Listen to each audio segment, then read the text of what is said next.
कोकिला राधा से कहती है कि मैं तुम्हारी सच्चाई अच्छे से जान चुकी हूँ क्योंकि हार तुम ही ने चुराया है। ये सुनकर राधा के छक्के छूट जाते हैं। राधा ने सोचा भी नहीं था कि कोकिला इतनी आसानी के साथ उसकी गलती को पकड़ लेगी। राधा कहती है कि नहीं काकी जी, आपको कोई गलतफहमी हुई है, मैंने ऐसा कुछ भी नहीं किया। कोकिला कहती है कि मैं कोई बच्ची नहीं हूँ राधा, मैं सारी सच्चाई जानती हूँ तुम्हारी, और अब तुम्हारा ये झूठ मेरे सामने नहीं चलने वाला, इसीलिए चुपचाप अपनी सच्चाई कबूल कर लो और मान लो कि तुमने ही वो हार चुराया है। ये सुनकर राधा कहती है कि नहीं काकी जी, आपको गलतफहमी हुई होगी, मैं भला हार क्यों चुराऊंगी, मैंने कोई हार नहीं चुराया। मगर कोकिला कहती है कि मुझे तुम्हारी बात पर विश्वास नहीं, अगर तुमने हार नहीं चुराया तो ये हार तुम्हारे पास कैसे आया। ये सुनकर राधा और भी ज्यादा घबरा जाती है। तभी कोकिला कहती है कि सच बताओ राधा कि तुमने ये हार क्यों चोरी किया है। राधा कहती है कि मेरा विश्वास कीजिए, मैंने ऐसा कुछ भी नहीं किया। कोकिला कहती है कि तुम्हारी बात पर विश्वास नहीं कर सकती मैं। तभी कोकिला अपने कमरे में चली आती है और वहां पर देखने लगती है और सोचती है कि अगर राधा ने यह हार नहीं चुराया तो फिर यह हार किसने चुराया है। तभी कोकिला स्टूल को देखने लगती है और स्टूल को देखकर सोचने लगती है कि गौरी वो हार नहीं चुरा सकती, क्योंकि गौरी छोटी बच्ची है और इतनी बड़ी अलमारी में गौरी के लिए पहुंचना मुश्किल है। दूसरी तरफ गोपी गौरी के साथ प्रार्थना कर रही होती है और गोपी प्रार्थना करती है कि गौरी निर्दोष साबित हो जाए, क्योंकि गौरी ने कुछ गलत नहीं किया तो उसे क्यों सजा मिले।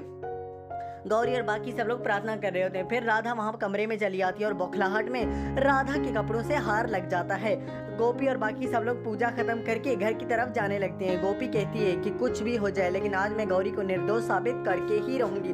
दूसरी तरफ कोकिला नीचे चली आती है और राधा के कपड़ों से अटकी हुई हार को देख लेती है और कोकिला उस हार को देखकर हैरान हो जाती है और सोचने लगती है कि यह हार राधा के पास कैसे आया। कोकिला राधा पर चिल्लाने लगती है और कहती है कि राधा सच सच बताओ कि ये हार तुम्हारे पास कैसे आया और कहां से आया।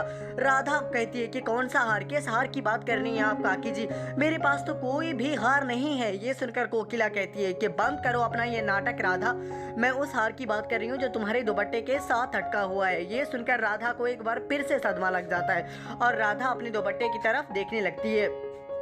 राधा जब अपने दुपट्टे को देखती है तो उस हार को देखकर हैरान हो जाती है जो उसके दुपट्टे के साथ लगा हुआ था। राधा उस हार को देखने कर सोचने लगती है कि ये हार मेरे पास कैसे आया, मैंने तो इस हार को कितना छुपा कर रखा था।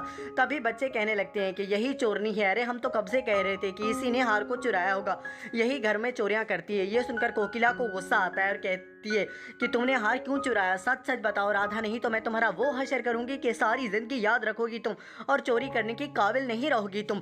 बताओ कि तुमने हार कैसे चुराया। राधा रोने लगती है और कहती है कि मैं भला हार क्यों चुराऊंगी, मैंने कोई हार नहीं चुराया है। कोकिला कहती है कि तूने हार चुराया, बता कि तूने हार क्यों चुराया है। राधा कहती है कि नहीं, मेरा विश्वास कीजिए, मैंने कोई हार नहीं चुराया। तभी कोकिला कहती है कि बंद करो अपना ये नाटक, क्योंकि मैं बहुत अच्छे तरीके से जानती हूँ कि तू क्या करना चाहती है।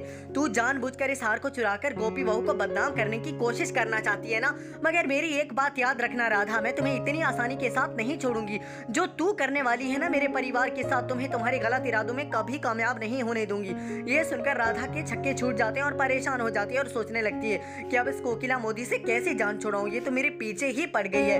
कोकिला किसी सीआईडी ऑफिसर की तरह इन्वेस्टिगेशन करने लगती है। अब आगे क्या होता है देखने के लिए हमारे चैनल को लाइक करें, सब्सक्राइब करें।